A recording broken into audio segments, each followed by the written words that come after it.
I stepped off the supply boat onto Turn Rock's slippery jetty, nearly losing my footing as the wave surge pulled back. My duffel bag, packed with clothes and personal items for my 10-day stint, hung heavy from my shoulder. The salt-laden wind bit at my face as I steadied myself on the rough stone.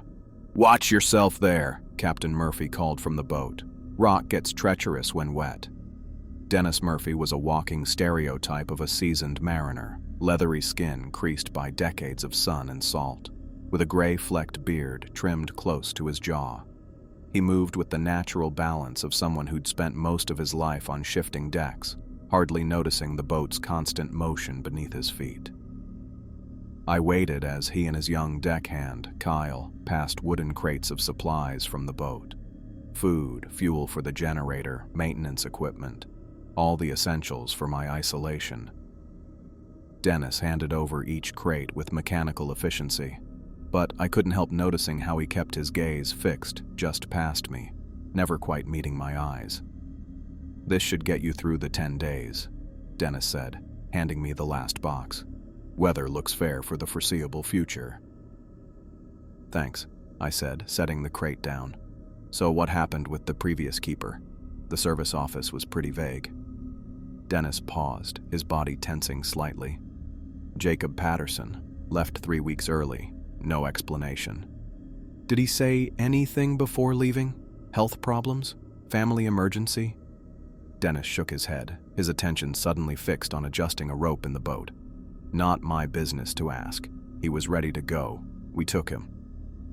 He reached into his pocket and pulled out a set of keys attached to a small buoy. "Light needs turning on at sunset, off at sunrise. Radio check-in every morning at 8. Standard procedure." He tossed the keys to me, and I caught them with my free hand. The buoy was practical. If dropped in water, the keys would float rather than sink to the bottom of the ocean. "We'll be back in 10 days, Dennis said, already turning away. "Radio, if you need anything urgent." I watched as Dennis and Kyle returned to the boat, neither looking back as they pulled away from the jetty. The boat's engine grew fainter, until all I could hear was the constant rhythm of waves slapping against rock. Looking up, I took in my home for the next 10 days. The lighthouse stood 70 feet tall, a white concrete cylinder rising from the barren rock. Its paint was peeling in long vertical strips, revealing patches of gray underneath like an old man's thinning hair. At the top, the glass-walled lantern room caught the afternoon sunlight, the giant lens inside, glinting coldly. I gathered my bag and the first of the supply crates. The hike to the lighthouse was short but steep, a crude path cut into the rock. The door at the base was solid iron, streaked with rust and salt stains. The key turned with resistance, as if the lock hadn't been properly maintained in years. Inside, I found myself at the bottom of a spiral staircase made of iron, the steps worn shallow in the middle from decades of footsteps.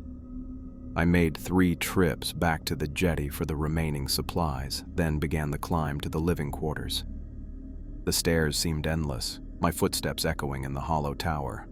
Halfway up, I paused to catch my breath, looking up through the center of the spiral to where daylight filtered down from small windows cut into the thick walls. Even in mid-afternoon, the interior of the tower remained cold and dim. The living quarters were located about 2/3 of the way up, on a floor just below the service room and lantern room. I pushed open the door to find a space that was indeed cramped but functional, just as the service had described. A narrow bunk was built into one wall, its thin mattress covered with a tightly tucked gray blanket. A small kitchen area occupied one corner, little more than a 2-burner propane stove, a sink with a hand pump, and a few cabinets. A wooden desk sat against another wall, holding the radio equipment and what looked like a logbook. A single chair, a small table, and a bookshelf completed the furnishings. Everything in the room smelled of rust and old seawater, with undertones of industrial cleaner that failed to mask the mustiness. The walls were painted a pale, institutional green that had yellowed with age and exposure to the elements. I unpacked my supplies, organizing the kitchen with food and necessities, placing my clothes in the small footlocker beneath the bunk. The routine tasks helped push away the oppressive silence of the place, the sense of being utterly removed from the world. My footsteps and breathing seemed unnaturally loud, as if the lighthouse was amplifying every sound I made while swallowing all others. The afternoon passed quickly with the work of settling in. I checked the generator in a small attached shed, made sure the fuel lines were clear, and verified that all systems were functioning. As the sun began to set, I climbed the remaining stairs to the lantern room to test the light mechanism. The top of the tower housed an enormous Fresnel lens, a masterpiece of prisms and brass that magnified the central light into a beam visible for miles. I ran through the startup sequence as I'd been trained, checking the rotation mechanism and bulbs. The ancient machinery groaned to life, and soon the powerful beam began its slow rotation, sweeping across the darkening ocean. That's when I heard it. A woman's voice, humming. At first, I thought it was coming from the radio room below, perhaps some crossed signal or interference. But when I paused to listen more carefully, I realized the sound was coming from the walls themselves. A soft, melodic humming that seemed to drift through the stone, impossible to pinpoint. I stood completely still, turning my head slowly to track the sound. It moved, drifting from one section of wall to another, then seeming to come from the floor, then the ceiling.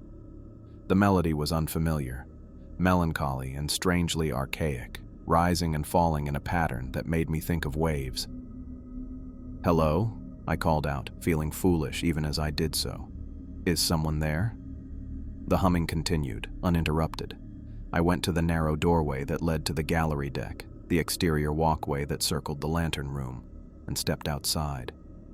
The evening air was perfectly still without even the slightest breeze. Below me stretched the black ocean, endless and empty in all directions. No boats, no lights, nothing but water meeting the darkening sky at the horizon. The humming was fainter out here but still audible, now seeming to come from inside the tower rather than the walls. I completed a full circuit of the gallery deck, checking for any possible source of the sound, but found nothing. Back inside, I descended to the living quarters, checking each level of the tower as I went. The sound followed me, sometimes stronger, sometimes barely perceptible, but always there. A woman's voice, humming that same haunting melody. I tried the radio, hoping to reach the mainland or perhaps a passing ship, but got only static. I turned dials, adjusted settings, but nothing changed. Just the harsh electronic hiss filling the room, while that gentle humming continued somewhere in the background. By 11:30, I had given up searching and retreated to my bunk. The humming continued, sometimes seeming to come from just behind the wall near my head, other times from the ceiling or the floor below. I lay in the darkness, staring up at nothing, listening. Then, at exactly midnight by my watch, it stopped. The sudden silence was almost as unsettling as the sound had been. I waited, ears straining, but heard nothing except the distant sound of waves against rock. I told myself it was just wind finding its way through vents or cracks in the old structure. The acoustics of the cylindrical tower could easily distort sounds, make them seem to move or change character. A perfectly rational explanation. But as I lay there in the dark, I couldn't ignore one troubling fact. The air outside had been perfectly still all evening, without even the slightest breeze to create such sounds. I woke with a start, disoriented in the unfamiliar bed. Gray dawn light filtered through the small porthole window of the lighthouse quarters. My watch showed 5:47 in the morning. The humming that had followed me to sleep was gone, replaced by the distant sound of waves against rock. As I swung my legs over the side of the bunk, my right foot splashed into cold water. I jerked back, fully awake now. A puddle of seawater sat beside my bunk, perfectly circular and about 2 feet wide. The strange precision of it sent a chill through me. I touched it with my fingertips, definitely salt water and cold as ice. I stood on the dry side of the room and examined the ceiling directly above. Not a drop of moisture marked the paint. I checked the walls next, running my hands over the rough surface. Bone dry. No pipes ran through this section of the quarters, and the small window was securely latched from the inside, its seal intact. "What the hell?" I muttered, grabbing a towel to mop up the puddle. The water had a thick, briny quality that left a grimy residue on the floor even after I'd soaked it up. It smelled strongly of the deep ocean, not the fresh salt air from the surface, but something darker and mustier. I spent the next hour methodically checking every window seal and door frame in the entire tower. All were secure, showing no signs of leakage despite the weathered state of the lighthouse. The strange puddle had no rational source I could discover. Back in my quarters, I set about making coffee on the small propane stove. The familiar routine helped push away the unease that had settled over me. As the water heated, I noticed the edge of a book peeking out from behind the radio equipment. I pulled it free, a standard-issue logbook, its cover worn and water-stained. The previous keeper's name was written on the front, Jacob Patterson. I flipped it open while waiting for my coffee to brew. The early entries were mundane, just as I'd expect. April 3rd, wind NNW, 15 knots, barometer steady at 30.1, clear skies, light functioning normally, no vessels spotted. April 4th, wind W, 8 to 10 knots, barometer falling slightly, 29.9, scattered clouds, tanker passed 3 miles offshore, 14-20 hours. The entries continued in this professional, detached manner for several pages. Jacob had been thorough in his weather observations and maintenance notes, but around 3 weeks before the end of his entries, the tone began to change. April 28th, wind variable, 5 to 12 knots, barometer 30.0, heard strange sounds in the tower last night, like someone moving around on the stairs, checked all levels, found nothing. April 29th, wind SE, 10 knots, barometer steady. Found a puddle of water by my bunk this morning. No leak in the ceiling. Must have spilled something before bed and forgotten. My coffee was ready, but I barely noticed as I continued reading, a cold weight settling in my stomach. May 2nd, wind E, 6 knots, clear. The humming started tonight, coming from the walls. Sounds like a woman. Check the entire tower. I'm alone here. Must be the wind in the ventilation shafts.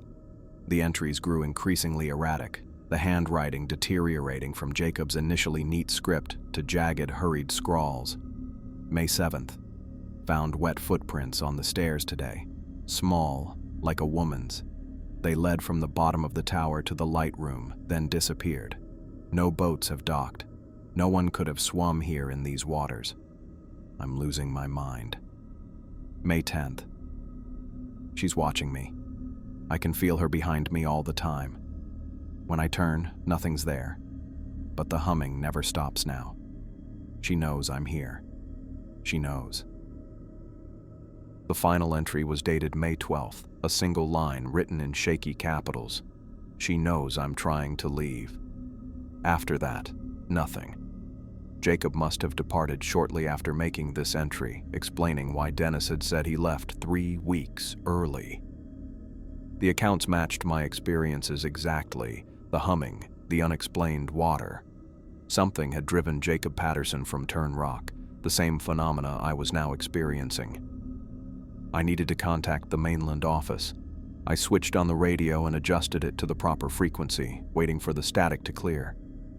Turn Rock Lighthouse to Coastal Authority, over, I said, pressing the transmit button. Nothing came back but crackling static. Turn Rock to any vessel, over, I tried again. More static. I spent the next hour adjusting the antenna, checking connections, and trying different frequencies. Nothing improved the signal. Occasionally I thought I heard fragments of voices buried deep in the white noise, but they were too faint to make out. By afternoon, I had disassembled the radio's housing and carefully examined every component. Nothing seemed obviously damaged or disconnected. I reassembled it and tried again, this time getting even less response. Turn Rock to Coastal Authority. Radio check. Over. The static had diminished to an almost imperceptible hiss. I adjusted the volume. Nothing. By early evening, the radio was completely dead. No static, no interference, just absolute silence regardless of what I did. It was as if something had sucked the very electricity from the device while leaving it physically intact. I sat at the desk, staring at the useless radio, when the light outside began to fade. I needed to activate the beacon for the night. The routine task would help clear my head, give me something concrete to focus on. I climbed the iron stairs to the lantern room, my footsteps echoing in the hollow tower. The massive Fresnel lens gleamed in the last light of day. I went through the startup sequence, and the ancient machinery groaned to life. The beam began its slow rotation, cutting through the gathering darkness outside. I watched it complete 3 full rotations, making sure everything was functioning correctly. That's when I heard it again. The humming. It was louder this time, more distinct. A woman's voice, carrying that same haunting, archaic melody I'd heard the night before. But now it wasn't coming from the walls, it was coming from the stairwell below, as if someone was climbing toward me. I grabbed the flashlight I'd brought with me and aimed its beam down the spiral stairs. The light revealed nothing but the empty steps winding down into darkness. "Hello?" I called out, my voice bouncing off the stone walls. "Is someone there?" The humming continued, uninterrupted. I began descending the stairs, sweeping the flashlight beam from side to side. The sound seemed to stay consistently ahead of me, no matter how quickly I moved. I checked each level of the tower methodically, the storage room, the generator room, even the small basement area at the very bottom. Nothing. No sign of another human presence anywhere in the lighthouse. Exhausted and frustrated, I climbed back up to my quarters. As I reached the door, I stopped cold. Wet footprints led from the threshold to my bunk, then simply stopped. They were small, delicate. A woman's feet, just as Jacob had described. The prints glistened in the beam of my flashlight, still fresh, water pooled in the deepest parts. I followed them to where they ended abruptly beside my bunk, exactly where I'd found the puddle that morning. I stood perfectly still, listening. The humming had stopped. The only sound was my own breathing and the distant rhythm of waves against rock. But I couldn't shake the feeling that I wasn't alone, that someone was watching me, waiting to see what I would do next. I backed slowly toward the door, unwilling to turn my back on those wet footprints. My shoulder blades touched the cold metal of the door frame, and I reached behind me for the handle, finding it ice cold to the touch. A rational explanation existed for all of this. It had to.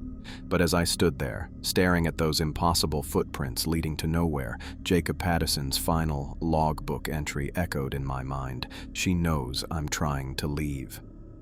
I backed out of my quarters, unable to take my eyes off those wet footprints that led nowhere. The metal door handle was freezing against my palm as I pulled it shut, as if something had sucked all heat from the metal. I spent the night sitting on the stairs above my quarters, back pressed against the cold wall, flashlight clutched in white-knuckled fingers. Sleep came in broken fragments, jerking awake at every creak and groan of the old lighthouse. The humming faded in and out through the night, sometimes so quiet I strained to hear it, other times clear as if someone stood just around the curve of the stairwell. At times, it almost formed words, syllables that hovered on the edge of comprehension before dissolving back into melody. Morning light crept through the small windows, gray and thin. My back ached from the hard stairs, and my mouth felt dry as sand. I forced myself to my feet, muscles protesting after hours in one position. The lighthouse seemed quiet now, just the normal sounds of waves and wind outside. "Get it together," I whispered to myself, voice rough from disuse. I needed to check the emergency supplies. Standard procedure for lighthouse keepers was to assess all safety equipment during the first 48 hours. With everything that had happened, I'd neglected this basic task. The emergency locker was located on the ground floor, a large metal cabinet bolted to the wall near the entrance. The walk down the spiral staircase felt endless, each step taking me farther from the relative safety of the upper levels. The key was on the same ring as the lighthouse keys, marked with a strip of red tape. It turned in the lock with a hollow click. I pulled open the cabinet door, already planning which emergency radio I'd try first. The cabinet was empty. Completely, utterly empty. I stared at the bare metal shelves. There should have been flares, a backup radio, an inflatable life raft, first aid supplies, emergency rations, standard equipment for any isolated lighthouse. But the shelves were bare, not even dust remaining to suggest anything had ever been stored there. "This is impossible," I muttered, running my hands along the empty shelves as if the supplies might be invisible rather than missing. Someone had cleaned out the emergency locker completely, but who and when? Had Jacob taken everything when he left? But that made no sense. The Lighthouse service would have restocked it before sending me out. Unless they hadn't. Unless Dennis Murphy knew exactly what he was doing when he dropped me off without checking the emergency supplies. I slammed the locker shut, a cold knot of fear tightening in my stomach. With no flares and no backup radio, I was completely cut off from the mainland. The boat wasn't due back for 8 more days. The climb back upstairs felt harder, each step weighted with new understanding of my isolation. The humming had started again, faint but persistent, following me as I moved through the tower. By noon, I needed to check the light mechanism. Standard maintenance required daily inspection, regardless of my growing fear. I forced myself to climb to the lantern room, trying to focus on the technical aspects of the task rather than the eerie sounds that continued to drift through the stone. The Fresnel lens gleamed in the midday sun, casting prismatic rainbows across the floor. I began checking the rotation gears and electrical connections, losing myself in the familiar work. The mundane task offered temporary relief from the tension that had been building since my arrival. That's when I heard it. Footsteps on the iron stairs below me. Heavy, deliberate steps climbing upward. Each one rang out clearly, the unmistakable sound of a boot on metal. I froze, wrench clutched in my hand. "Hello?" I called out, my voice bouncing off the glass walls of the lantern room. "Someone there?" The footsteps continued, uninterrupted, steady and measured, climbing higher. I moved to the top of the stairs, peering down the spiral. What I saw made my blood run cold.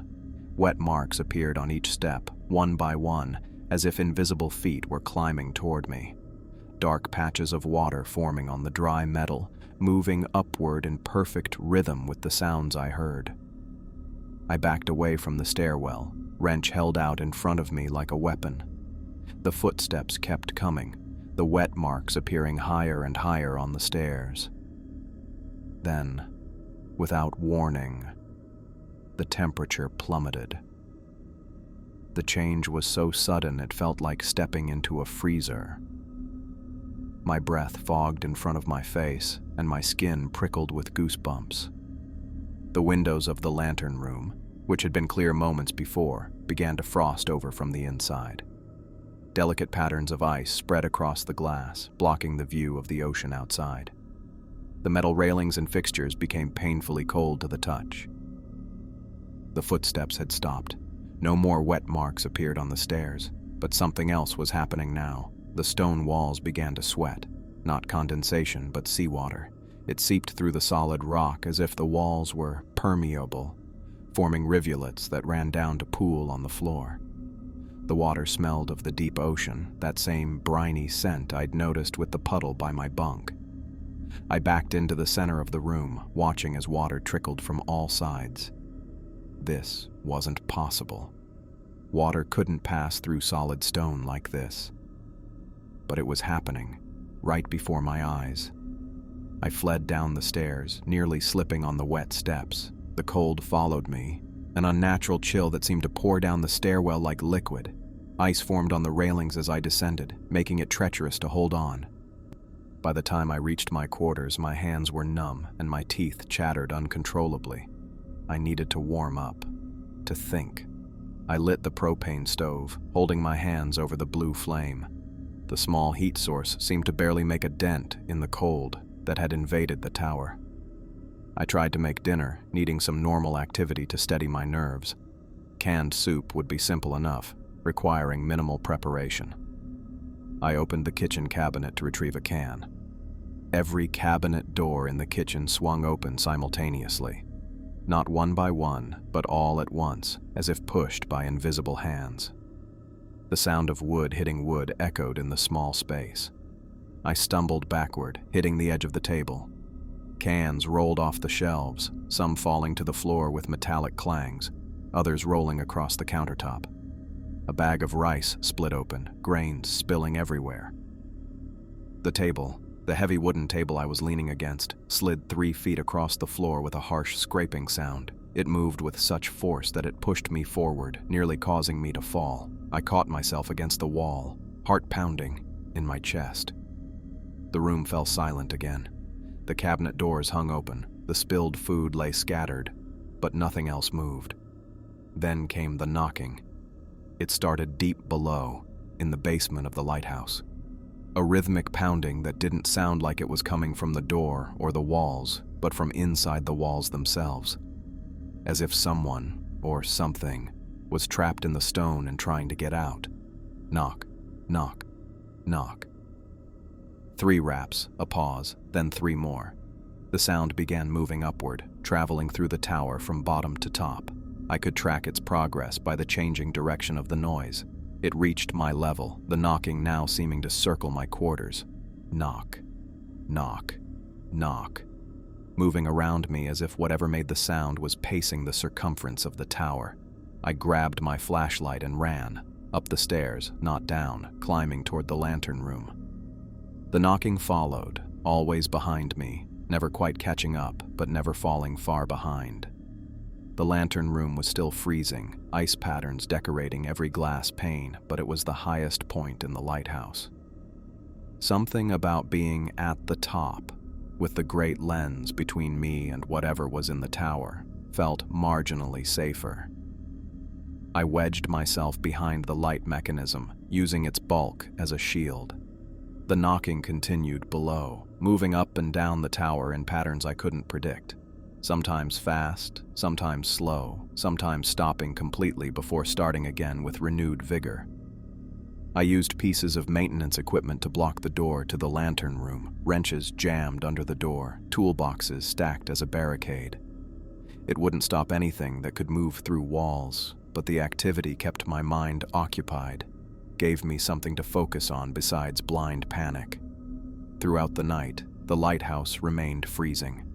Seawater continued to seep through the walls, pooling on the floor. The knocking would stop for half an hour, then begin again, sometimes close, sometimes distant. I stayed awake, flashlight clutched in one hand, wrench in the other. My back pressed against the cold metal of the light housing, watching the door, watching the stairs, watching the ice patterns grow and shift on the windows.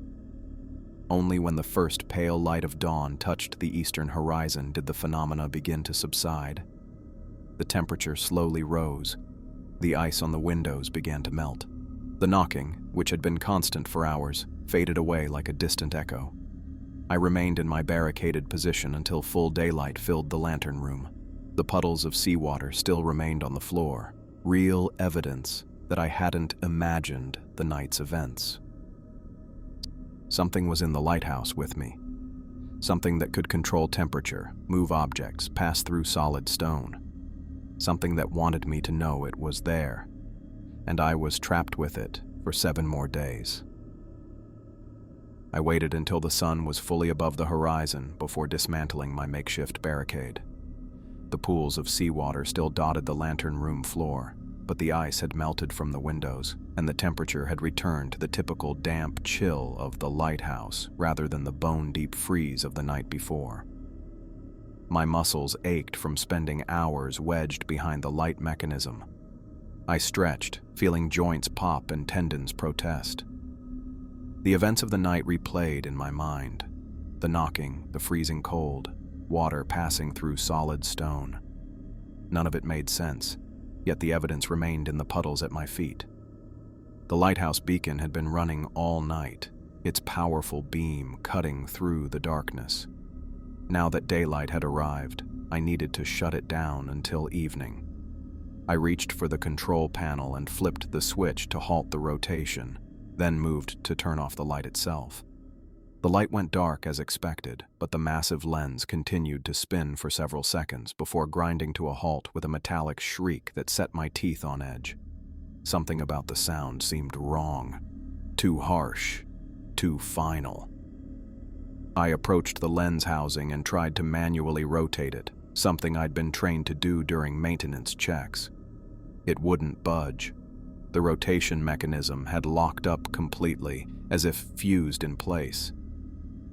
"Come on," I muttered, applying more force. The gears should have turned smoothly with minimal resistance. Instead, they felt welded together. I grabbed the maintenance toolkit stored in the cabinet beneath the control panel and began a systematic check of the rotation assembly. Hours passed as I disassembled access panels, inspected gears, and checked electrical connections. The motor ran when powered. I could hear it humming, but the actual rotation mechanism refused to move even a fraction of an inch.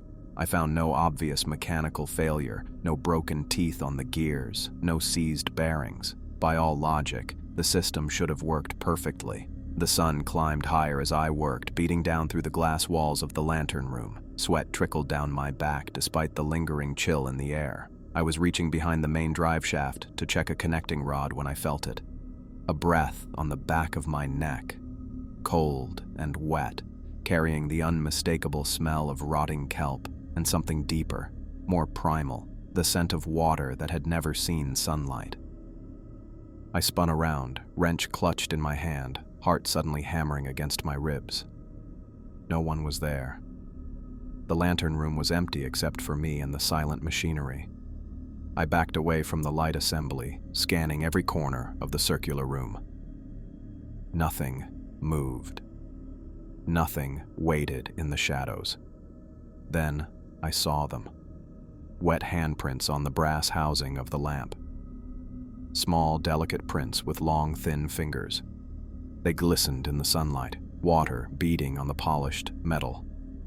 They hadn't been there moments before. I stared at the handprints, trying to process what I was seeing. While I had been working with my back turned, something had been close enough to touch the lamp, close enough to breathe on my neck. The knocking started again, muffled at first as if coming from deep within the tower. Unlike the previous night, it didn't seem to move around. Instead, it maintained a steady rhythm, sometimes fast, sometimes slow, sometimes pausing before starting again with a different pattern. I listened more carefully, trying to make sense of it. The rhythm wasn't random. It had structure, pauses, variations that seemed almost deliberate, like Morse code.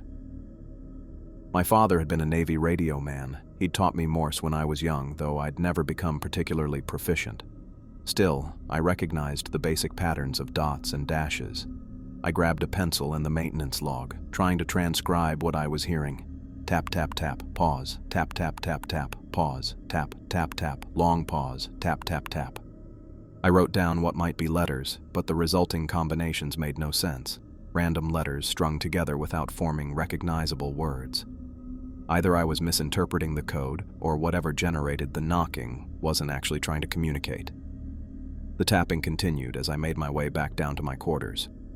Every surface in the room was damp, as if a heavy mist had settled over everything during the night.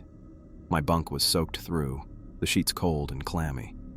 The few personal items I'd brought, books, a photo of my parents, a battered paperback, were all water damaged, pages warped and covers starting to mold.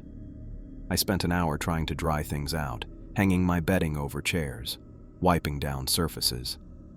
My stomach growled, reminding me I hadn't eaten since the previous day. The canned goods in the cabinet had survived the night's events, though some labels had been damaged by water. After eating cold beans straight from the can, I found myself fighting to keep my eyes open. The adrenaline that had kept me alert through the night had drained away, leaving bone-deep exhaustion in its wake. Despite my fear, my body demanded rest. I sat at the desk, telling myself I'd just close my eyes for a minute. Just a short rest before checking the radio again, before trying once more to fix the light. Just a minute. When I opened my eyes, the room was darker. The angle of light through the small window had changed. Hours had passed while I slept, head pillowed on my arms at the desk. My neck ached from the awkward position. I rubbed my eyes, trying to clear the fog of interrupted sleep.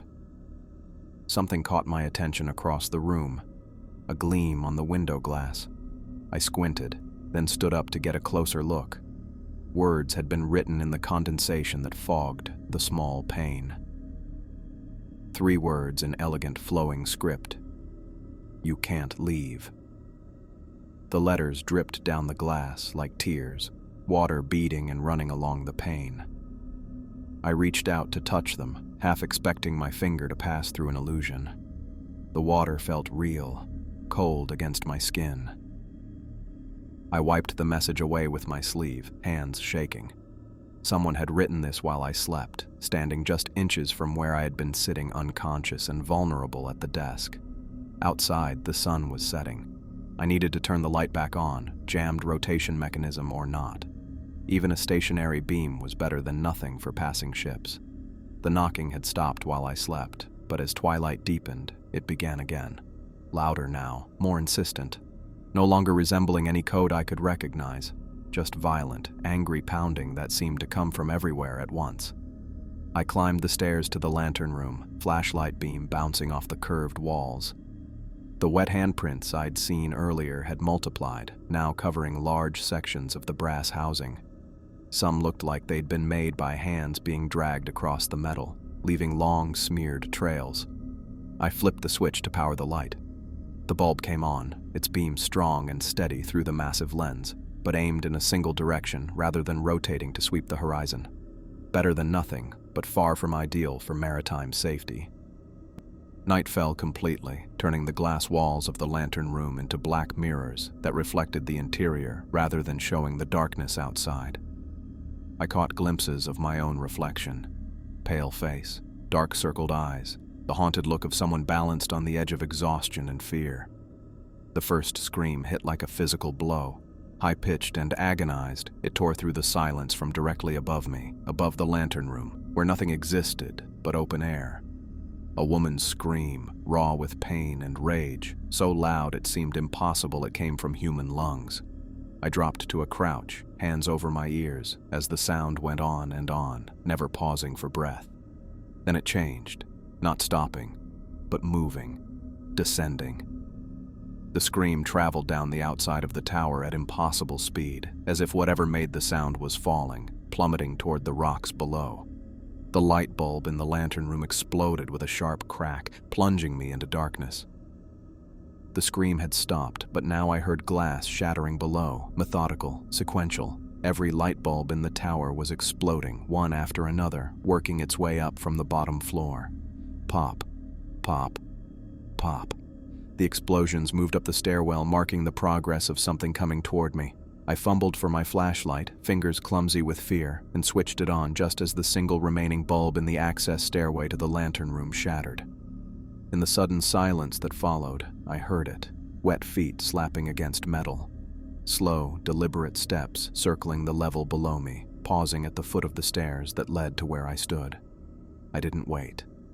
I ran down the spiral staircase, flashlight beam jerking wildly ahead of me, casting grotesque shadows that seemed to reach for me with long fingers. The sound of wet footsteps retreated as I approached, always staying just ahead or behind, circling around me as I descended through the darkened lighthouse. At the bottom level, I spotted the heavy metal door of the generator room, the most secure space in the tower, with no windows and a door designed to contain fire or explosion. I yanked it open and slipped inside, slamming it shut behind me. The lock engaged with a solid click that offered a moment of desperate relief. The generator sat silent in the center of the room, surrounded by fuel cans, tools, and maintenance equipment. Large tool chests lined one wall. I dragged them across the floor, the scraping sound jarringly loud in the enclosed space, and pushed them against the door. One after another, I created a barricade, adding anything heavy I could find: spare parts, fuel containers, metal shelving units. When I finished, I stood in the center of the room, flashlight clutched in my trembling hand, listening to the wet slap of footsteps as they paced outside the door, circling again and again, never stopping, never slowing. Through the keyhole of the generator room door came whispers. My name, repeated over and over in a voice thick with water. William, William, William. The sound slithered through the small opening, carrying that same briny smell that had filled the lighthouse since my arrival. I backed away from the door, but the whispers followed, somehow both soft and piercing at the same time. William, I know you're there. William. I pressed my hands over my ears, but it did nothing to block out the voice. It seemed to bypass my ears entirely, speaking directly into my mind. My name, spoken with such terrible intimacy that it felt like a violation. The wet slapping of feet had stopped. Now I heard only the slow drag of fabric across the floor outside, a sodden dress being pulled across metal, leaving trails of seawater behind. Against my better judgment, I crept toward the door again and pressed my ear against the cold metal. The whispering stopped immediately. For several heartbeats, there was nothing but silence. Then came a new sound, fingernails against metal, making long, deliberate scratches along the outside of the door. Not frantic or angry, but methodical, almost thoughtful, like someone considering how best to get inside. I've been waiting for you, the watery voice said, no longer whispering. For so long. So very long. The air in the generator room changed suddenly, growing heavy and thick with salt. Each breath became labored, as if I were trying to inhale through wet cloth. The taste of seawater filled my mouth, although I hadn't drunk anything. My skin felt slick with it. Let me in, William. Let me show you. Water began seeping under the door, not a trickle, but a steady flow that spread across the concrete floor with unnatural speed. It moved like something alive, purposeful in its advance. No, I said, my voice sounding strange in the salt-thick air. Stay out there. The laughter that followed rippled like waves against a shore, rising and falling in uneven rhythms. It contained no mirth, only the hollow echo of something that had forgotten how joy should sound. I scrambled backward, climbing atop the generator to escape the spreading water. It kept coming, impossibly fast, already an inch deep and rising. The room had no drain. There was nowhere for the water to go, yet it continued flowing in, cold and black as midnight. The backup generator. If I could get it running, I might at least have light, some small defense against the darkness that pressed in around me. I splashed through the rising water to reach the emergency backup unit mounted on the wall. It was smaller than the main generator, designed to power only essential systems in case of primary failure. I yanked the starter cord once, twice, 3 times. The engine sputtered, caught for a moment, then died with a wet cough. Please, I muttered, pulling the cord again with all my strength. The starter mechanism made a grinding noise but wouldn't turn over. I opened the access panel and found the problem immediately. The internal components were soaked with seawater, corroded as if they'd been submerged for months. I slammed the panel shut and turned to face the door. The scratching had stopped. So had the flow of water, though what had already entered remained, now reaching my ankles. It was impossibly cold, burning against my skin like dry ice. He tried to leave me too, the voice said conversationally, as if we were sharing coffee instead of separated by a metal door. Jacob. I froze at the mention of the previous keeper's name. He thought he could just walk away. They all do, at first. My flashlight flickered, the beam growing weaker. I shook it, and it brightened momentarily before beginning to fade again. The batteries were dying, though they should have lasted much longer. There was another before him, Michael. He tried to swim. A wet chuckle followed. The things below the rock didn't like that. They brought him back to me, but he wasn't the same after. The whispers were becoming clearer, more coherent. No longer just my name, but full sentences, stories. Terrible stories about the men who had come before me. Thomas in 1992. He lasted 8 days before trying to signal a passing freighter. The signal mirror slipped from his hands. Such a shame about his eyes. Robert in 1985. He barricaded himself just like you. Clever boy, using the generator room. But the air, he found it so hard to breathe toward the end. John in 1978, William in 1971, Peter in 1963. Name after name, year after year, stretching back decades. Men who had come to turn rock and encountered what I now faced. Men who had tried to leave. My flashlight died completely, plunging me into absolute darkness. The cold water swirled around my ankles, sapping my body heat. I couldn't see my hand in front of my face, couldn't see the walls or ceiling, couldn't see anything but perfect, absolute blackness. In that darkness, her voice became clearer, as if the absence of light somehow strengthened her presence. I know all about you, William Coyle. 35 years old.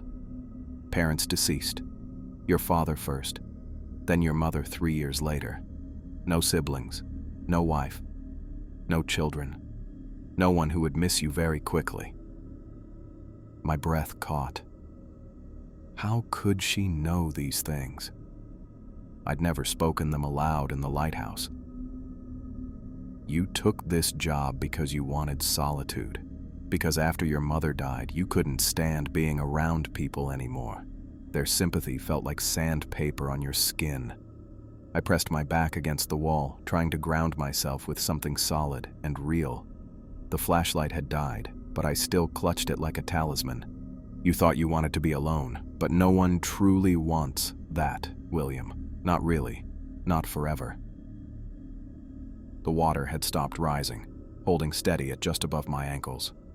It remained unnaturally cold, but I'd grown almost numb to it now. I can give you purpose here. I can give you company. I can give you forever. What do you want? I finally asked, my voice cracking from disuse and fear. The silence that followed stretched so long I thought she might have gone. Then came her answer, simple and devastating in its honesty. Not to be abandoned again. Throughout the night, she continued to speak. Sometimes whispering, sometimes in a normal conversational tone. She told me about the lighthouse, about the rock it stood on, about the depths beneath where things older than humanity dwelled. She spoke of storms that had battered the tower, of ships that had wrecked on the rocks, of keepers who had come and gone. She never told me her name. I never asked. Somehow I knew it would make her more real, more present, if I acknowledged her that way. Hours passed. My legs grew numb from the cold water. My back ached from leaning against the wall. But I didn't move, didn't try to find more comfortable position. Some primitive part of my brain understood that movement might attract her attention in a way that stillness did not. Just before dawn, though I couldn't see it, I sensed the approaching light. Everything stopped. The whispering ceased mid-sentence. The water began to recede, draining away as impossibly as it had entered, slipping back under the door against all laws of physics. The sudden silence felt almost as oppressive as the voice had been. I remained where I was, waiting, listening. Nothing. No scratching, no whispering, no movement outside the door. After what seemed like hours, I gathered my courage and moved toward the barricade I'd built. Piece by piece, I dismantled it, straining to hear any sound from the other side. The lighthouse remained utterly silent. When I finally opened the door, what I saw made my stomach sink. The entire spiral stairwell was flooded with 2 inches of standing water. It covered each step, turning the metal stairs into a treacherous cascade. I made my way carefully up to my quarters, holding the railing, testing each step before putting my full weight on it. The water maintained the same depth throughout the tower, defying gravity, refusing to flow downward as it should. My quarters were ruined. The mattress on my bunk was soaked through, still dripping onto the floor. My books had expanded into shapeless pulp. Worst of all, the food cabinets stood open, their contents destroyed. Cans had rusted through in a single night. Packages of rice and pasta had turned to mush, and anything else had been contaminated by the seawater that had saturated everything. I picked up a can of beans, one I'd eaten from just yesterday. The metal crumbled in my hand, disintegrating as if it had been submerged for years rather than hours. Whatever was in that water had accelerated decay beyond anything natural. I needed help. I needed to get off this rock. Dennis Murphy and his boat weren't due back for days, and I wasn't sure I would last that long. The gallery deck. From there, I might be able to signal passing ships. It wasn't much of a plan, but it was all I had. I climbed the stairs to the lantern room, then stepped outside onto the narrow gallery deck that encircled it. The morning sun was bright but cold, reflecting off the endless expanse of ocean that surrounded Turn Rock. I scanned the horizon in all directions, hoping to see a container ship, a fishing boat, anything that might respond to a distress signal. Nothing. The sea stretched empty to every horizon, not even distant sails to break its monotony. I had a small shaving mirror in my toiletry kit. It wasn't ideal, but I could use it to catch the sunlight, creating flashes that might be spotted by passing vessels.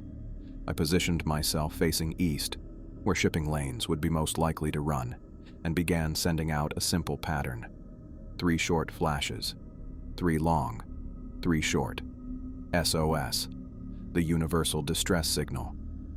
Flash, flash, flash, pause, flash, flash, flash, pause, flash, flash, flash. Over and over, I sent the pattern out across the empty water. My arm grew tired. The sun climbed higher. Still no ships appeared. No rescue plane spotted my signal. No one came. After 3 hours, my shoulders ached from maintaining the same position, and my eyes hurt from staring at the bright reflections. I lowered the mirror, admitting defeat for the moment. The horizon remained as empty as it had been when I started. "Help isn't coming," I said aloud to the empty air, the words carried away by the salt breeze. "No one's out there." Only then did I notice that the entire gallery deck was dry. Completely dry. While the interior of the lighthouse remained flooded. It was as if the water respected some boundary, unable or unwilling to cross the threshold to the outside world. I sat down, back against the lantern room wall, and gazed out at the endless blue. The realization hit me with crushing certainty. I was trapped here with something I couldn't understand, couldn't fight, and couldn't escape, and it knew my name. I woke with a jolt, my body rigid with the instant certainty that I wasn't alone. I'd fallen asleep on the gallery deck, back pressed against the lantern room wall, the ocean stretching empty in all directions. The sun had set while I slept, leaving only moonlight reflecting off the water below. Something had changed in the air, a thickness, a pressure that hadn't been there before, and that smell, stronger than ever, of deep ocean and decay. I turned my head slowly toward the lantern room door. She stood at the foot of the stairs, watching me. Not a shadow or a half-glimpsed figure this time. Fully present, fully real. Her dress might have been white once, elegant even, but now hung in long strips, gray-green with algae and other things I couldn't name. The fabric clung to her like a second skin, weighted down with water that seemed to have no end. Her skin was blue, white, wrinkled as though she'd been submerged for years, pruned fingers elongated to an unnatural length. But it was her face that froze my blood. Eyes open too wide, unblinking, with seawater pouring from them in a constant stream. Her mouth hung slightly open, more water flowing out in a steady current, pooling around her bare feet. She tilted her head like a curious bird, hair shifting in wet ropes across her shoulders. One hand rose slowly, reaching toward me with those pruned fingers. I scrambled backward, forgetting where I was. My shoulder hit the gallery railing, nearly sending me over the edge. 70 feet below, black water weighted against jagged rocks. Her mouth opened wider. I thought she might speak, but only more seawater poured out. I bolted past her through the lantern room door, my shoulder brushing against her arm. The touch sent icy shock through my body, cold beyond natural cold, the chill of something that lived in the darkest depths. My feet slipped on the wet metal stairs as I half ran, half fell down the spiral staircase toward my quarters. I could hear her behind me, the wet slap of bare feet on metal, unhurried but steady. She didn't need to rush. We both knew there was nowhere for me to go. I reached my quarters and froze in the doorway. The floor was covered with that same 2 inches of standing water, my bunk still soaked, everything ruined. No shelter here. Her footsteps grew closer, each one deliberate, punctuated by the splash of water. I ran again, continuing down the spiral stairs, passing the storage level, aiming for the generator room where I'd hidden before.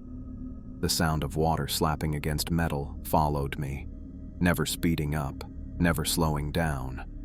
Just that steady, inevitable pace. I reached the bottom level and yanked open the generator room door, then stopped. The room beyond was completely flooded, water reaching halfway up the walls. The generator itself was submerged, only its top visible above the black surface. I backed away, looking frantically for another option. The main entrance? No. Outside was just the jetty and then the ocean. The storage rooms.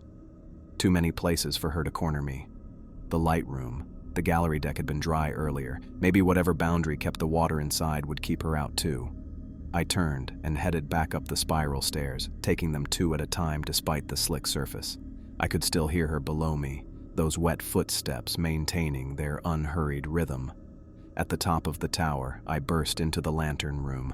The massive lens stood dead and dark, jammed in place as I'd left it. I wedged myself behind the light mechanism, pressing my back against the cold glass of the windows. Her footsteps reached the top of the stairs. She stood in the doorway, water still streaming from her eyes and mouth, dress plastered to her body. She made no move to approach me, just stood watching with those unblinking eyes. And then she began to sing.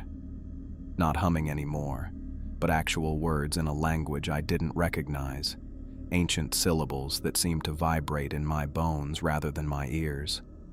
The song rose and fell like waves, sometimes soft as a whisper, sometimes swelling until it filled the small room. It was beautiful, terrible, but beautiful. Full of loneliness so profound it became tangible, a weight pressing against my chest. And underneath that, a current of rage so old it had crystallized into something beyond human emotion. I pressed my hands over my ears, but the song bypassed them somehow, flowing directly into my mind. Images came with it. A lighthouse newly built, a woman gazing out at a storm-racked sea, a man locking a door, and then blackness, endless blackness filled with the sensation of sinking. She never moved from the doorway, never tried to approach me, just stood there dripping and singing, her gaze never leaving my face.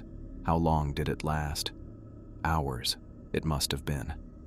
The moon tracked across the sky outside, visible through the glass walls of the lantern room. Still she sang, and still I huddled behind the light mechanism, torn between terror and a strange, unwelcome fascination.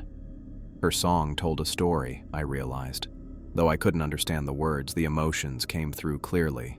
Love turned bitter, betrayal, desperate escape, and then that endless sinking into the cold depths. And after that, the waiting. Years of waiting, decades, more than a century. Waiting for someone who wouldn't leave. The first gray light of dawn touched the horizon, turning the black water to slate. Her song faltered, then stopped. Without another glance at me, she turned and walked back down the stairs, leaving wet footprints on each step. The splash of her feet grew fainter as she descended. I remained frozen in place, afraid to move, afraid she might return if I made a sound. Sunlight crept across the lantern room floor, dispersing the shadows. Still, I didn't move. My muscles had locked up from hours in the same position, and a deep, bone-numbing cold had settled into my body. Only when the sun climbed fully above the horizon did I dare to stretch my cramped limbs. I approached the doorway cautiously, peering down the spiral staircase. Wet footprints marked her path downward, but she was nowhere to be seen. I stayed in the lantern room until noon, watching the endless empty ocean, listening for the wet slap of feet on metal stairs. The lighthouse remained silent except for the distant sound of waves against rock. But I knew she was still there, waiting somewhere below. And I knew she would return when darkness fell again. When the sun rose on the 9th day, something was wrong with the world. I dragged myself down from the lantern room once I was sure she was gone, my body stiff from hours pressed against the glass. My head felt stuffed with cotton, thoughts moving like they were wading through mud. I made it to the gallery deck and stopped dead. The ocean had changed overnight. The water stretched out black and perfectly flat, like polished obsidian. No waves broke against the rocks below. No ripples disturbed the surface. It didn't look like water anymore, more like the world had been paved over with dark glass. I leaned over the railing, searching for any movement. Nothing. The silence hit me next. The constant background noise of waves and wind that I'd grown used to had vanished. Even the crying of gulls was absent. The air hung motionless, neither warm nor cool. My stomach cramped with hunger. I hadn't eaten since yesterday morning.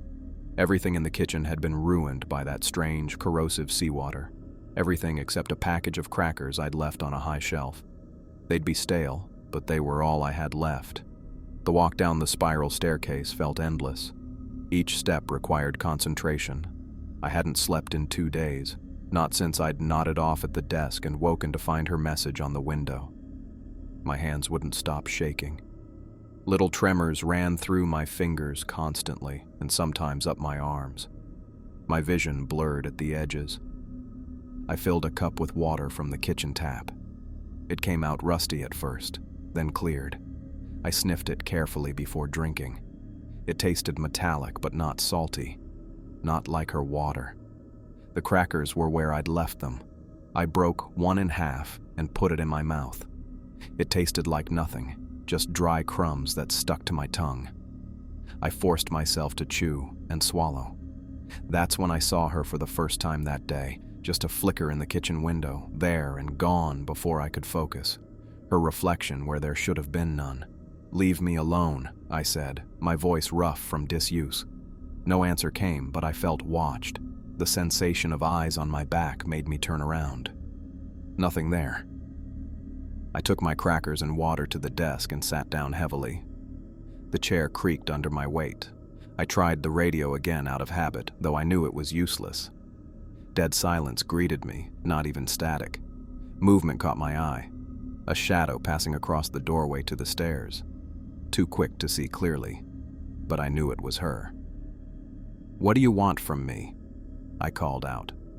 My voice sounded strange in the perfect silence, too loud and too small at the same time. I heard her then, moving inside the walls. Not footsteps exactly. More like water flowing through places it shouldn't be able to reach. The sound traveled around the room, circling me. I dropped a cracker. My hands were shaking too badly to hold it. I pressed my palms flat against the desk, trying to steady them. More movement in my peripheral vision, her face in the porthole window, water streaming from her eyes, there and gone in an instant. I couldn't take this anymore. Dennis Murphy wasn't due back until tomorrow. 24 more hours of this would break me completely. I had to try something, anything. The thought formed slowly through my exhaustion. I could swim for it. It was crazy. The mainland was miles away, much too far. But maybe there was a shipping lane not too distant. If I could just get far enough from Turn Rock, maybe I'd be picked up by a passing vessel. It was a terrible plan, born of desperation and sleep deprivation. But it was a plan. I gathered what I needed. My belt to hold up my pants after they got wet, my shoes tied tightly. Nothing else would help me in the water. As I walked down the spiral staircase toward the entrance, I kept seeing her. She was in every reflective surface. The small window on each landing, the metal of the railing, even the wet patches on the wall. Always watching, head tilted slightly, water pouring from her eyes and mouth. I reached the main door and put my hand on the handle. It was ice cold. I pushed anyway, stepping out into the strange stillness of the day. The jetty stretched before me, a narrow strip of dark rock leading to the water's edge. I walked slowly, my legs unsteady. The air felt thick, resistant, like moving through invisible gelatin. At the end of the jetty, I looked back at the lighthouse. She stood in the doorway, watching me. Not hiding anymore, not appearing in glimpses and reflections. Fully there, water cascading from her dress in a never-ending flow. I turned away. The black water waited, flat and uninviting. I took a deep breath and dove in. The cold hit me like a truck. Not natural cold. This went beyond temperature, beyond physical sensation. This was the cold of absolute absence, of places where life had never existed. It punched the air from my lungs and sent my heart racing. I forced myself to swim anyway, arms cutting through water that felt too thick, too resistant. Each stroke took enormous effort. I kept my eyes fixed on the horizon, not looking back. 20 feet from the jetty, something grabbed my ankle. The grip was immense, powerful beyond anything human. It yanked me down so fast I had no time to take a breath. Black water closed over my head. I kicked and thrashed, fighting against the pull. Whatever held me was massive. I could feel the size of it through its grip alone. My foot was caught in something that felt like a hand big enough to palm my entire lower leg. Down I went, deeper than seemed possible given how close I was to shore. My ears popped painfully. Pressure built in my chest as my lungs demanded air. I reached down, trying to pry the fingers loose. My hands touched something smooth and cold, something that felt like flesh but wrong. Rubbery, slick, covered in small bumps or nodules. Just as spots began dancing across my vision and my lungs burned for air, the grip relaxed. Not completely. It pushed me upward now, almost gently, guiding me back toward the surface. I broke through, gasping and coughing. The thing below gave me one final push toward the jetty, then released me completely. I swam frantically back to the rocks, expecting at any moment to be dragged down again. Nothing grabbed me. I reached the jetty and pulled myself up, collapsing on the rough stone surface. Water streamed from my clothes as I lay there, sucking air into my burning lungs. Footsteps approached, soft, wet sounds on rock. I lifted my head. She stood over me, close enough to touch. Water poured from her hair and dress, adding to the puddle forming around me. Her head moved slowly from side to side in a gesture of negation. Disappointment, maybe, or warning. I pulled myself to my feet, backing away from her. She didn't follow, just stood at the edge of the jetty, watching me retreat toward the lighthouse. Inside, I stripped off my wet clothes and wrapped myself in the only dry thing I could find, a maintenance tarp from the storage room. I sat on the floor of my quarters, shivering uncontrollably, both from cold and from what I'd felt beneath the water. Whatever lived under Turn Rock wasn't human. It never had been. The size of that hand, the texture of that skin. I squeezed my eyes shut, trying to block out the memory. As daylight faded, I knew she would return. No more hiding, no more glimpses and reflections. She'd be fully present tonight. The thought brought fear, but also strange relief. At least the waiting would be over. I put my damp clothes back on and sat on my ruined bunk. There was nowhere else to go, nowhere to hide. I was too exhausted to run anymore. Darkness fell completely. I heard her before I saw her, wet footsteps on the metal stairs, unhurried and deliberate. She appeared in the doorway, water streaming from her dress and pooling on the floor. But she didn't enter. Instead, she sat down on the stairs just outside my quarters, arranging her sodden dress around her legs. Then she began to sing. It was the same song I'd heard in the lantern room, that ancient melody filled with loneliness and rage. But sitting closer, I could feel something else in it now, a question, a plea buried beneath the anger. I sat and listened. What else could I do? Running had failed. Fighting was impossible. Understanding was all that remained. Hours passed. Her song continued, rising and falling like the waves that should have been breaking against the rocks outside.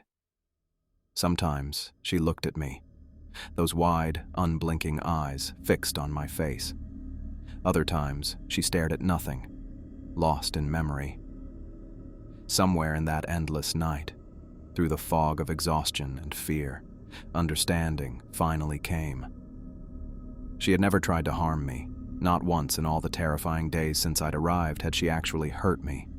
Frightened me, yes. Trapped me, certainly. But hurt me? No.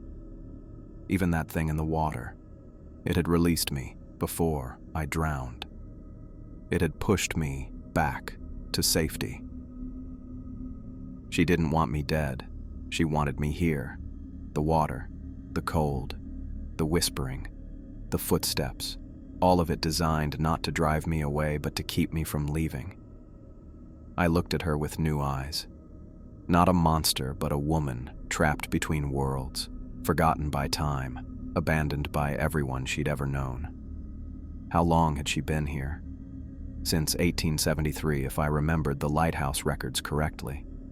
Nearly 150 years of solitude, broken only by the brief stays of keepers who always left her alone again. The lighthouse wasn't my prison. I was hers, the latest in a long line of potential companions who had all eventually abandoned her to her endless vigil. I sat on my bunk and listened to her song, no longer fighting to stay awake, no longer planning escape. For the first time since arriving at Turn Rock, I truly heard what she was saying beneath the words I couldn't understand. Don't leave me. Please, don't leave me alone again. I must have fallen asleep sometime during the night, Margaret's haunting melody finally lulling my exhausted mind into unconsciousness. When I opened my eyes, weak morning light filtered through the porthole window. For a moment, I didn't move, expecting to see her still sitting on the stairs, still singing that ancient song of loneliness and rage. The doorway stood empty. The stairs were dry. A distant mechanical rumble pulled me from my fog. My brain, sluggish from days without proper sleep, took several seconds to identify the sound. A boat engine. I lurched to my feet, nearly falling as my stiff legs threatened to buckle.